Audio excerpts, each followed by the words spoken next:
how I deleted 23 accounts in 60 days. I'm gonna take you step by step from beginning to end. So in the beginning, you'll see my credit score, 549, 529, 518. Now, those scores will put me definitely in what? Subprime, because I am looking to purchase an auto. So what would a subprime loan be for me as an auto loan? Probably 28 or 32%. Now, when you apply for an auto loan, you have to make sure you focus on collections, charge-offs, repossessions, late payments. You have to make sure those are addressed if you're trying to get the best rate and get approved.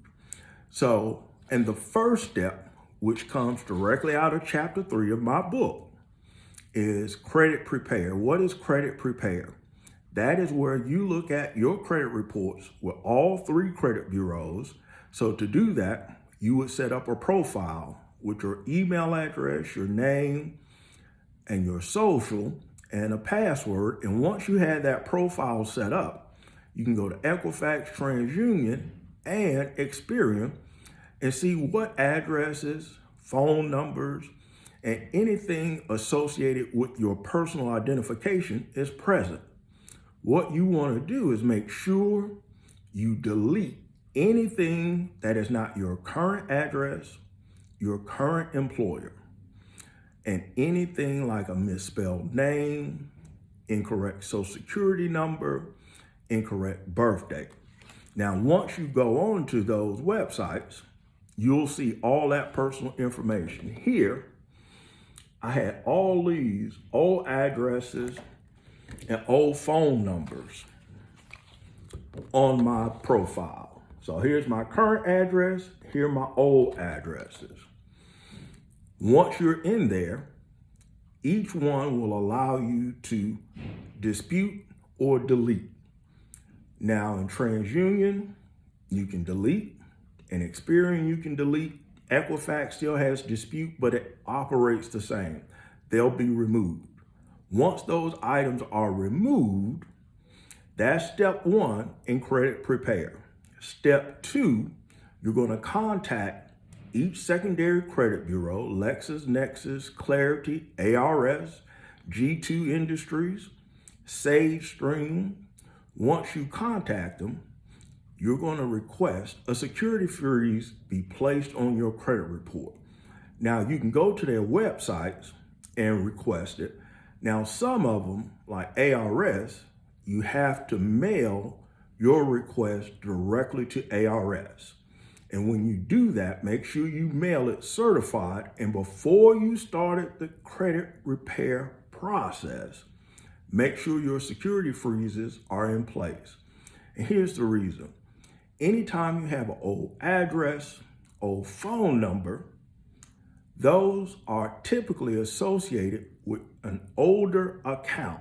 And if that account happens to be a collection, charge-off, repossession, or late payment, many times the credit bureaus will verify that information based upon the personal information present in your profile. If you have those items removed, the next step in the way they verify that information is to actually contact the secondary bureaus with an electronic signal, basically an email, to verify that information is yours. Once you place a security freeze, you will force the credit bureaus to actually investigate, meaning contact the data furnisher, which could be the place reporting your collection, your charge-off, whatever the account you're trying to dispute. Now, once you place a security freeze on there, you make it easier to get items removed. Now, let us be very clear. In the first round of disputes, you're not going to use any USC codes. The first round of disputes, the goal is to get a response from the credit bureau in where they say account verified, or they need more documentation or clarification on how you're disputing. So let's take care of one of the most important things before you start the actual credit repair process. Now, when you start the process, you're going to use a handwritten dispute letter. You're going to identify an account or a category of accounts, like several collections or charge-offs that you wish to dispute. Once you do that, just write a letter. The letter doesn't have to be fancy. All you want to do is say one single line. I don't agree what's being reported. Can this be verified?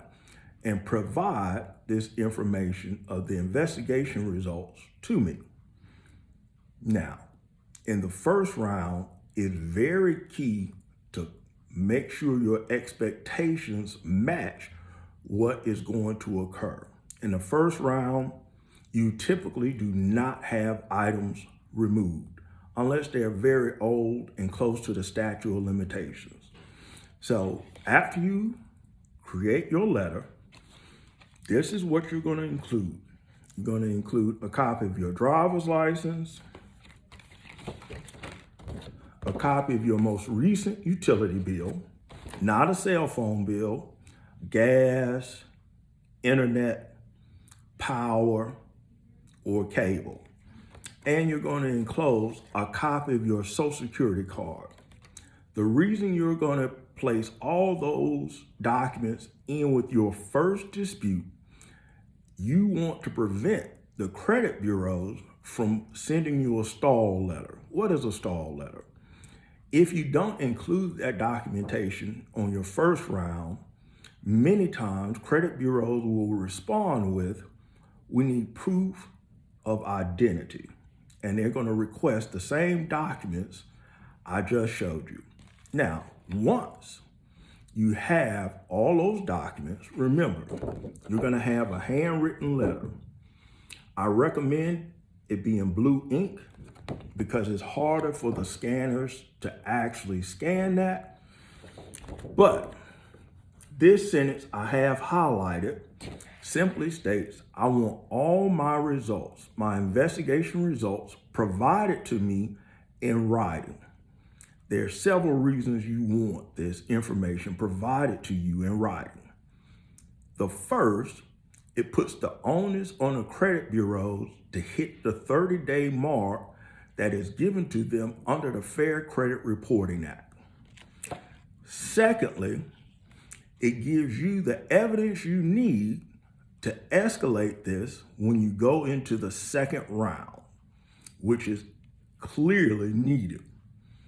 Third, once you do this, you'll have a document in where you can upload it directly to the Consumer Protection Bureau and show that you requested this information just as the Fair Credit Reporting Act requires.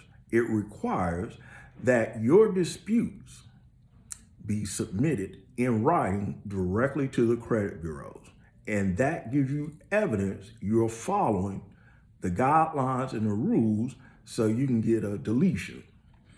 Now, when you submit this in the letter, you're going to send it certified mail. The reason you want to send it certified, you want to have proof of receipt.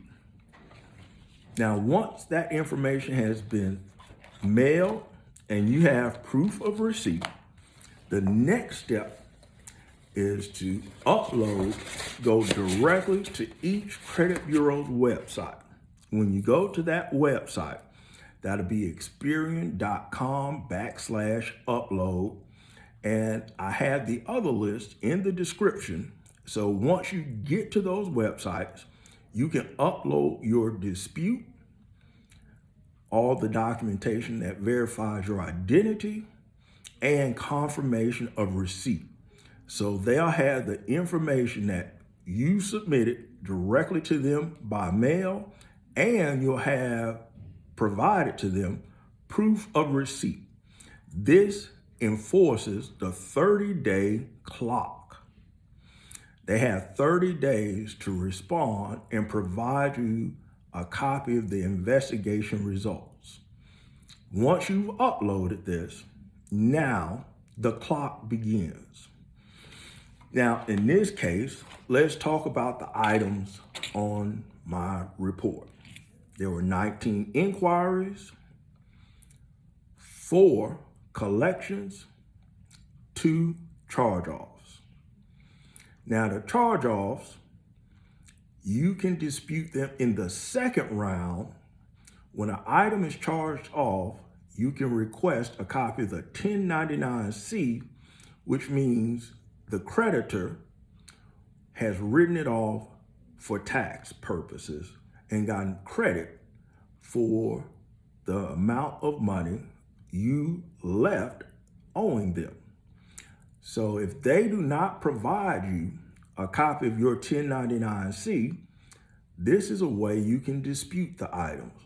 But if the charge-off happened within the past 12 months and is not yet over a year, typically they don't have a 1099-C to provide to you until your charge-off is either a year old, or you can request it, because sometimes, like at this time of year, they'll write it off in December and their fiscal year will begin in January. So in January, if you were doing this dispute, you could request a copy of the 1099-C.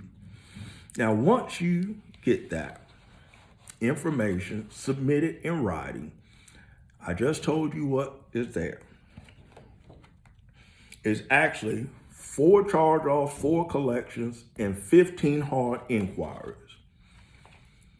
Now, the hard inquiries, you're going to dispute them. Since they're 15, what I did was create 3 separate dispute letters. I put no more than 5 hard inquiries on one dispute letter, or 5 of any category. So collection would be its own category, charge-off will be its own category, repossessions, and so on. You only want to have a maximum of 5. I recommend 3 if you have a uniquely difficult file, meaning you have a lot of them. Now, once you have them on that letter, you should separate them. You would separate it by age. Anything over a year old, as far as a collection and charge-off, is going to be far easier to remove than one that's less than a year old. So you had a charge-off, 2 of them, let's say. One is 3 months old, the other is almost 2 years old. I put the 2-year-old one on a separate letter than the one that is newer, because the older ones you can attack aggressively. Typically, the original creditor or third-party debt collector doesn't have the original documents. So you can use USC codes in the second round and beyond. Now, if it's under a year, and especially if that third-party debt collector is still trying to recoup that debt, and they're calling you, sending you letters, and they're actively pursuing you, I don't recommend using the USC code. The reason being, when you do that, they may have a copy of the contract, a copy of the original agreement. If so, and they provide that to the credit bureaus, that will set your process back, meaning that item is going to take longer to remove. So instead of being extremely aggressive, look at the age of each account and adjust your strategy accordingly. Now, in those cases, each one of those, except for one, is over a year old. So I know no matter how the credit bureau responds after the first round, I'm gonna be aggressive. Now let us go. Second round, this is after 30 days, I noticed results. What occurred, I had older hard inquiries, which were close to about 2 years old, fall off. So out of 15 hard inquiries, after the first round, going into the second round, I now have 9, 6 left. The 9 remaining, now I am going to escalate when I go into the second round. Now, when I tell you to escalate, I'm stating in the second round, you're still going to use a handwritten letter, but your USC coded complaints and disputes will go with the Consumer Protection Bureau, to the Attorney General, and to the Better Business Bureau. That is right, the Better Business Bureau. So now, after the second round, my credit scores went up. My credit score now, 622, 638, and 644. One of the collections also came off in the first round. That's why I'm telling you, when you're doing your disputes, you don't have to use USC codes in the first round, because you're really trying to get evidence to use that later from second round on. And in the first round, you got to give the credit bureaus an opportunity to violate your consumer rights. So that way you'll be able to use that information going forward. So now my credit scores went up. So remember, handwritten disputes are in the beginning. Second, now that the credit bureaus responded, Equifax responded with account verified, so did Experian, and so did TransUnion on the remaining charge-offs and collections. But there's a secret I didn't tell you.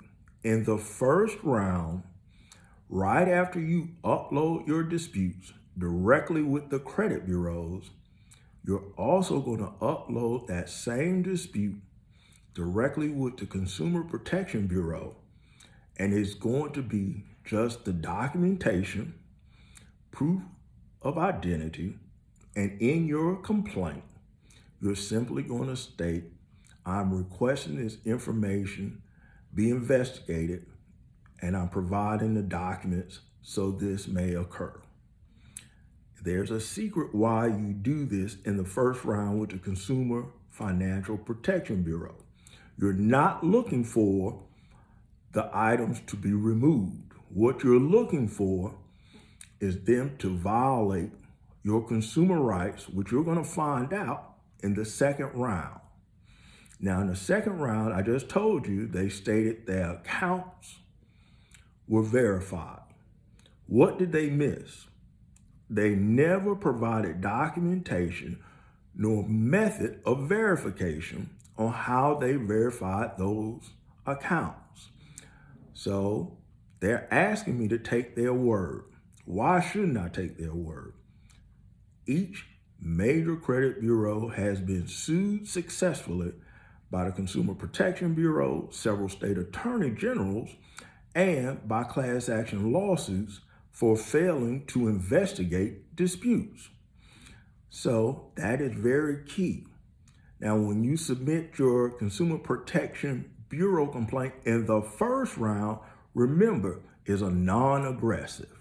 You only want this to be on the clock and to actually have the government be aware of this violation, which is going to come key in the 40th day for me. Now, in the second round, you're submitting, once again, handwritten disputes, but this time, no identification information is being placed. You are going to just simply submit it. Now, when you get into the second round, your USC codes go into your Consumer Protection Bureau complaint for the second round. You're going to state that now, since they have violated your consumer rights, they did not provide you a copy of any of the information you needed. to really see if they investigated your disputes, did they? So what does that mean? Collections. Now, when you dispute your collections in your CFPB complaint, you're going to use 15 USC 1692 GB. That's going to say cease collections. You're also going to use 15 USC 1681S to ensure that the investigation occurs. Also, you're going to use 15 USC 611 MOV. What? Method of verification. Because they never provided you what was the method. How did they verify this information is yours? So now that you have all of that done and you got it ready, you are now going to submit that into your CFPB complaint. Here's the USC codes and how you're going to use them. You use 15 USC 1681I directly with the credit bureaus. You're going to use 15 USC 1681S-2 for banks and creditors. That means if you have a bank, you're going to dispute it directly with them. Now, for mandatory correction, you're going to use that 15 USC 1681S-2B parentheses with the CFPB, the Attorney General, and the Better Business Bureau. Those are where you're going to submit those to. So that'll let you know. Now, let's go back to the first round. In your first round, when you submit your CFPB complaint, you're going to use, in the first round, I forgot to add, you're going to use 15 USC 1681C-2. That means while these items are being disputed, they can no longer be reported until conclusion of your investigation. So if you have a charge-off, collection, late payment, they're supposed to be blocked until the investigation is complete. Good thing is, once you submit this via the CFPB, you can pull up your copy of your credit report using the free portal. After the second week that they have received it, print out a copy. If those are still on your credit report, you can then escalate it because they violated your consumer rights and they didn't block it. The majority of the time, they failed to block it, and the reason being, most disputes, even the ones you submit by the CFPB, are scanned. When they're scanned, they don't follow the correct procedures and protect your consumer rights. That is good. Remember, you want that. Now we're going into the second round. We got to submit several things, and I'm going to do something a little different. When you have a collection or a charge-off, once you have completed the first round, you're going to first file a CFPB complaint specifically on that charge-off or collection, meaning the company reporting it. You're going to upload your CFPB complaint like this, state the reason you're disputing it, which you're going to say, I don't believe this information is accurate. You're going to use the USC code provided to place in directly into your CFPB complaint. You're going to upload all the original responses from the credit bureau. The reason you want to do a CFPB complaint is to make sure the guidelines have been recorded. The next, you're going to do a Better Business Bureau complaint. You're going to use the same wording from your CFPB complaint into your Better Business Bureau complaint against that particular data furnisher. The company collecting or the collection company, the company reporting that information directly to the credit bureaus. You're going to do the Better Business Bureau, and then you're going to file an Attorney General complaint.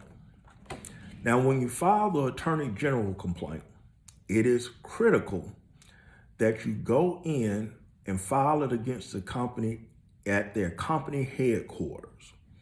Don't file a general one, or file it directly with your Attorney General. If they're based in Indiana, it should be filed in Indiana. And you want to look up the corporate address. It's typically different than the billing address. Once you upload it, all that information, your complaint, you're going to print a copy of it out to have the records for your tracking. Then you're going to file a CFPB complaint against the credit bureaus in regards to that same collection, charge off, or repossession, because they failed to, one, block that information from reporting, and two, they failed to investigate because they failed to provide proof or method of verification. Who did they contact? What information did they provide to you? Now, after you've done that, remember, do not combine your CFPB complaints, meaning if you have a collection reporting from Bank of America, do not combine Equifax, TransUnion, and Experian as other companies you want to lodge a complaint against for this same account. You're only going to submit it against one credit bureau. That way, the documentation you supply does not have that item verified by using the other documentation you submitted against the other credit bureaus. No self-snitching. Now, after you have uploaded all the documentation, submitted your CFPB complaint, you're then going to create a dispute letter that has a copy of the CFPB report number, and you're going to send a dispute, a copy of your handwritten dispute, uploaded directly with the credit bureaus. So your second round is going to be uploaded after you file your Consumer Protection Bureau complaint, your Better Business Bureau complaint, and your Attorney General complaint. You can also file those complaints against the actual credit bureau. I would encourage you, if you have a tough file. I did against each credit bureau. I filed it against Equifax in the state of Georgia, TransUnion in the state of Pennsylvania, and Experian in California, because those were their headquarters. Once you upload all those documents, you're going to go back to the Consumer Protection Bureau and look for the original complaint you filed against the credit bureaus. When I went back and I reviewed that complaint, even though I had gotten a letter directly from each credit bureau, each consumer complaint stated the company is still working on your complaint. This is where you get them. That means the Consumer Protection Bureau has a record of them violating your consumer rights. They didn't block it. They didn't provide method of verification, and they've gone over 30 days. This is how you escalate it. We just submitted the second round of disputes. Any credit bureau that states we're still working on your investigation from the first round, you're going to submit an escalated dispute. That means it's going to be separate, and you're going to create a separate CFPB complaint stating they have violated your consumer rights, and you're requesting immediate deletion of all accounts that you disputed in the first round. Because typically what the credit bureaus will do is after the first round, they'll respond to you directly, either by email, which I hate, you want it in writing, but they will fail to update the CFPB's portal. And when they do that, you can force deletion by filing a complaint using USC code 1681. Now, that's what I did. And within 60 days, my credit score has gone from 529 to 680, 710, and 690. And I only have one account remaining that has to be deleted so I can have a 700 across the board. And it's Capital One. I will create a separate video to show you how to remove a Capital One, because Capital One is a little bit different. I had Capital One removed from my Experian, but it still remained on my TransUnion.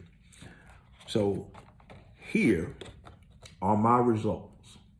15 accounts, all the hard inquiries removed, all the collections and charge-offs, and the only remaining account was the Capital One, and it's only remaining on one credit bureau's file, and that is TransUnion. So hopefully you understand the steps and how to apply them for your file. But if you have any questions, leave a comment. I'll be sure to respond. And remember, everything we discussed came out of chapter 3, 4, and 5 out of my book, $10 Credit Repair, the Ultra Edition. Hopefully this helps. And if you like these type of videos where I go step by step, just make a comment and I'll make sure to create more. Thank you.